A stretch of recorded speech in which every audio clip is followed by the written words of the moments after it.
Hey guys, welcome back to Sims Brick Builds or SBB. And today we will be building and reviewing the Lego Marvel Spider-Man vs. Doc Ock subway train scene.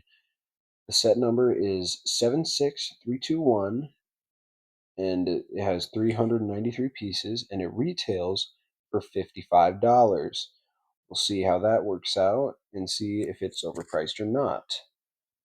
On the front of the box, we see a nice battle scene between Doc Ock and Spider-Man as Spider-Man's trying to stop the train.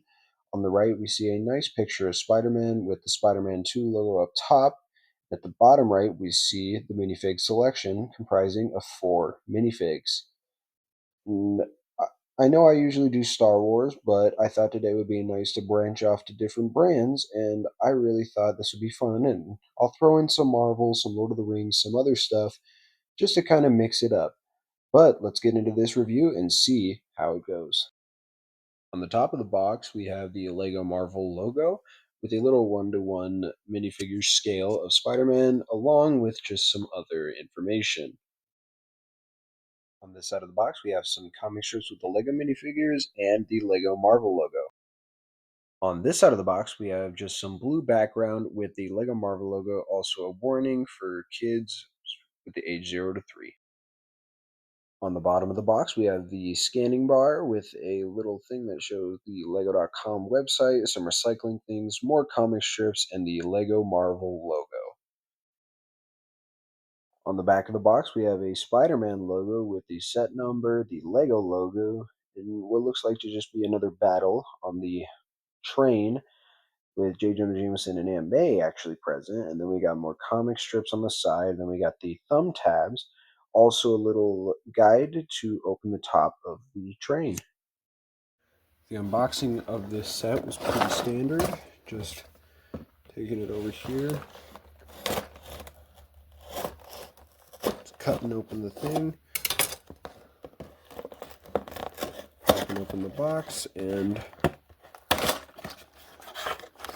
we have our numbered bags and our instruction manual.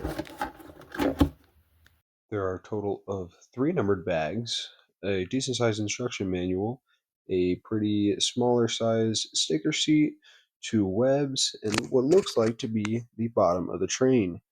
Let's get right into the minifigures. The first minifigure of the set is the one and only Spider-Man, and this is a really good looking minifigure with the print on the torso having a couple rips in it to simulate him really straining himself to hold the train and try to get it to stop. But the mask is also really nice because it really reflects on what the minifigure is supposed to look like instead of the normal Spider-Man. Also, he's got dual molded legs. Come on, Lego Star Wars, get on top of that. And if we go to the back of the figure, we can see the shiny print on the back too with the spider logo. Overall, just a really, really nice minifigure and definitely one of the favorites in my collection. And he's also got a Peter Parker head to swap out with the Spider-Man head to kind of give it another feel. The next minifigure we have is Aunt May, which overall I think is a really nice figure. Her hair is really accurate as it is in a bun as in the movie. The torso I think is an accurate representation, but I think according to this picture it is different, but I don't know. I could have pulled from the wrong picture, but on the back it's just the same print, but overall it's just a really accurate minifigure. And the next minifigure on our list is everyone's beloved newsman, J. Jonah Jameson. And overall, I think this figure is pretty nice. It's got his blue suit, but the inaccuracy in this is actually his suit. The color is more brown, like it's a tannish color with the suit, which isn't really accurate. But his hair is should be a lighter brown, but I can overlook that. But the suit is just not super accurate to the movie, and I just don't get it. The last and final minifigure of this Lego set is Doc Ock, which really I think is a fantastic figure. The hairpiece really is what it looks like in the movie, which I actually really like. They got his goggles, which is a really important part of him. They got some leg print on his legs to kind of resemble his trench coat, which I absolutely love. And on the back, we have some back printing, and I really appreciate that because they're still just going to be covered by the claws, and it's amazing. Yeah, it's just great that they included that little detail. And this is Doc Ock with his claws on. There's two of the claws with the red light, which is represented in the movie, and also two of them that have the claw in the middle of the giant claw to kind of also represent what is seen in the movie. And I don't know if you guys want to see, but this is what the back looks like. And as you can see, it just runs through a little backpack that's attached to the minifig. But overall, this thing looks really nice. And now we get into the build, which is a very standard train car build. It's symmetrical on both sides, but kind of opposite, I would think. You got some sticker detail right here, and then some sticker detail to represent broken glass. And on the front, you got the lights, and then the sign, along with some windows for the train car.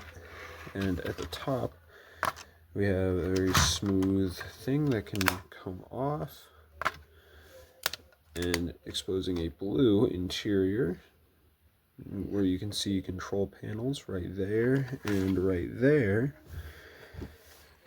And on this one, you got some debris right here and right there, just to kind of add to the train. But something you could also do is take these two pieces and put them right here on the bottom of the train car to have these spin, just to um add a little bit more functionality. Also, we have these webs right here that go into these clips right here, so I could literally just stick it in right there, and then you have some webs, and then you got that. Then you could have Spider-Man come right here, and there you go. You have him holding this. It's a very standard train build, but it also is a really fun playset, while also can be a really good adult piece. And now, after building and reviewing this set, I am honestly pretty impressed for a small little playset to have this much functionality and building. And not only is it just a good kid piece because you can like play it and roll it around, but it is also a really good adult piece because with all the minifigures on there, it just looks like a great display. And I'm just honestly really impressed with it. And honestly, my recommendation is I would say get it for maybe $50. I would say $55 is maybe a little much, but I would rate this maybe a 8.5 out of 10 solely because of the little inaccuracy with Aunt May and the big inaccuracy with J. Jonah Jameson. Thank you so much for watching. Like the video, subscribe, and I'll see y'all on the next video.